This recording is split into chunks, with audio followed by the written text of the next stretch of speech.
Et Pascal, alors on va parier sur l'actu avec ce voyage officiel de François Hollande en Polynésie française. Oui, et il utilise les derniers miles avant la fin de son abonnement présidentiel.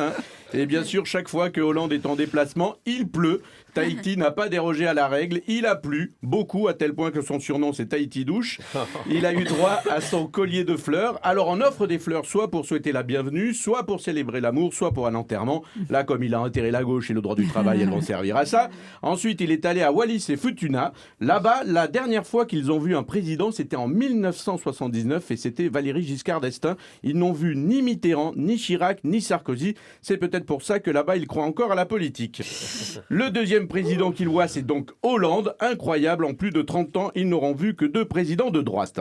Alors, il a assisté à 1 heure de rituel haut en couleur, c'est l'AFP qui nous raconte. Pour l'occasion, une trentaine de porcs avaient été abattus, puis alignés face au président, les pattes en l'air.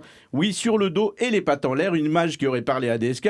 Et le plus gros lui a été offert symboliquement. C'est vrai que Hollande a pris du poids, mais cette scène avec 30 porcs ressemble vraiment à une scène d'une célèbre bande dessinée. Vous savez, La fin de banquier avec Obélix.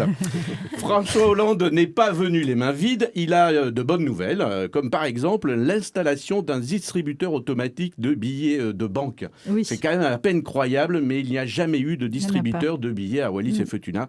C'est sans doute pour ça qu'il y a eu très peu de présidents français en visite sur ces îles. Tu m'étonnes que Chirac n'y ait jamais allé. Pas de distributeur de billets. Et c'est aussi pour ça qu'on n'a jamais vu le Cahuzac là-bas. Les Balkany ne se sont jamais présentés aux élections à Wallis et Futuna à cause de ça. Pas de distributeur de billets. Alors c'est une bonne nouvelle pour les habitants de ces îles, mais c'est un mauvais point pour Hollande. Il nous avait dit que son ennemi c'était la finance et il finit son mandat comme installateur de distributeurs automatiques de billets. C'est vraiment la fin de la gauche. Alors ça faisait 37 ans qu'un président ne s'était pas rendu sur ces territoires. Or, beaucoup critiquent ce voyage car hier dimanche, c'était les commémorations de la bataille de Verdun. Alors c'est sûr, entre passer un dimanche à Verdun ou passer un dimanche à Tahiti, on a vite fait de faire un choix. Bon, cela dit, avec Hollande, il n'y a pas vraiment de différence. Tahiti ou Verdun, dans les deux cas, il pleut avec Hollande.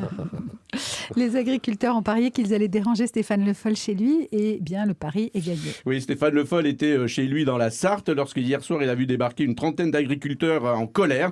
On peut voir la photo de cette rencontre, l'image est terrible parce qu'on voit que le week-end, Stéphane Le Foll il met des gilets marrons sans manches. C'est terrible. Christina Cordula peut perdre un œil en voyant ce gilet. On est passé de l'amour et dans le pré à cauchemar dans la ferme. Quand on voit la tête de Stéphane Le Foll sur cette photo, on a envie de lui chanter du Delpech. On dirait que ça te gêne de marcher dans la boue. Alors, on comprend la détresse des agriculteurs, mais on ne peut pas, parce qu'on est en colère, débarquer chez les ministres comme ça qui sont concernés. Par exemple, vous voyez la réforme du Code de travail de Myriam El Khomri. Bon, on voit bien qu'on n'est pas content quand même, mais on ne va pas aller chez elle. De toute façon, on n'a pas l'adresse de Myriam El Khomri. Cela dit, c'est assez facile à trouver. Vous cherchez à MEDEF et vous tomberez sur elle. Merci Pascal, c'était les paris de Pascal qu'on retrouvera évidemment demain pour de nouveaux paris du jour.